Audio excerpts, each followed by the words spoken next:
Hello and welcome, my name is Adventure, and today we're going to be talking about microtransactions and monetization in Elder Scrolls Blades.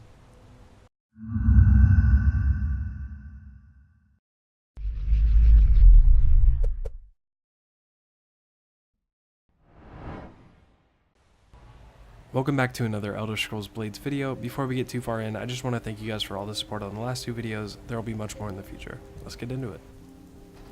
So in this video, we're talking all about the money. I'll be covering 3 different topics, and that's background, some examples from other games, and at the very end of the video, I'll give you guys some final thoughts.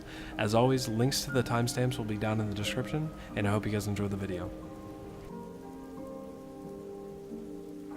So first, let's talk about what monetization is. Now, if you don't know what monetization is, it's easiest to look at it in the form of microtransactions. They can be described as small financial transactions that are conducted online, and they can be a make or break point for a game, especially one that will be exclusively mobile upon release like the Elder Scrolls Blades. And the way I see it, there are a couple different types of these transactions, some of which are super successful and others, well, not so much. Now, that isn't to take away from the game that these transaction types are implemented in, but I think that if they were handled a different way, the player base would be more willing to spend more money, even if they necessarily don't have to.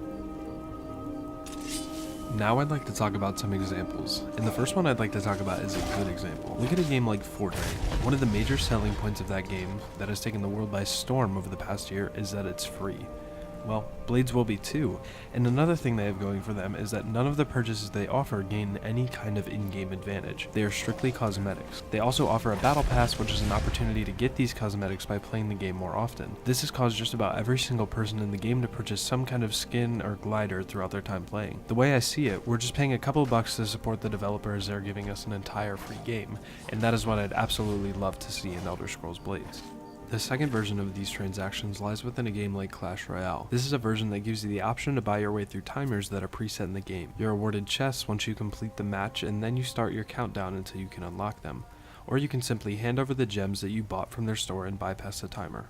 The final version of these paywalls comes in a game like NBA 2K, where it is entirely pay to win in a game mode like My Career. You can hand over enormous amounts of money for their virtual currency to instantly improve your player's stats and abilities, giving you an advantage right from the second you hit purchase. Now, I'm sure some of you are wondering if we've had any direct statements from Bethesda, and in fact, we have.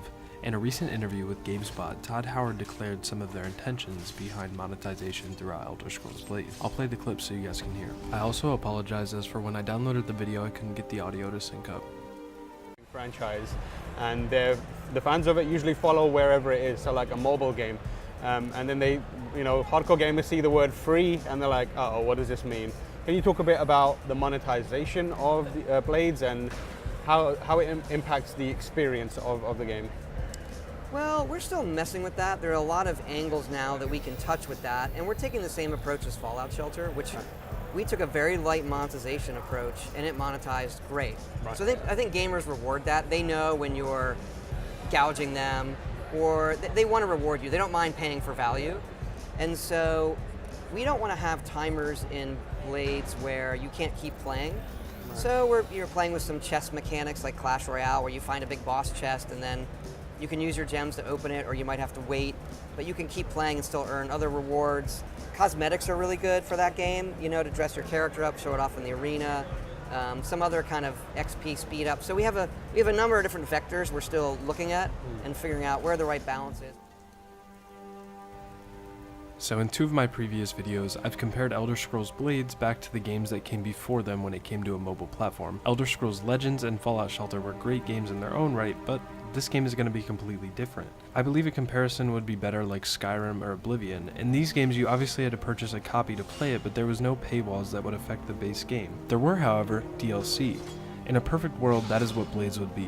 A game that you only pay for the content that provides more playable scenarios, includes more weapons and armor, and can be earned instead of bought. Essentially, extend the game. However, Bethesda has to make money somehow, and that's why I think they will stick somewhere in the middle. We could tell from that interview that they are really playing with the idea that chests could have a timer and you could have to wait to open them. In Clash Royale, there was little to no reason to keep playing once you had an inventory full of chests. If Bethesda could figure out how to let us keep progressing and going through levels and completing the storyline while we're waiting for a chest to count down, that would be extremely beneficial to the player. At the end of the day, Bethesda has one of the most loyal fan bases in all of gaming, and people are going to try out Blades no matter what. Monetization, microtransactions or not, people are still going to play and people are still going to purchase. If we look back at Fallout Shelter, within the first 2 weeks that game was out, there had already been $5.1 million spent through microtransactions in the game. I've said it in previous videos, and I'm gonna say it again. I'm super excited for this game, and I hope you guys are too. I hope you've enjoyed the last 3 videos I've made on the Elder Scrolls Blades, and if you've missed them, I'll leave a link down in the description so you can go check them out. Thank you guys so much for watching the video. Leave a like if you enjoyed, subscribe if you want to see some more Elder Scrolls Blades content, and stay tuned for everything that's coming from the channel. Thank you guys so much for all your support, and I'll see y'all next time.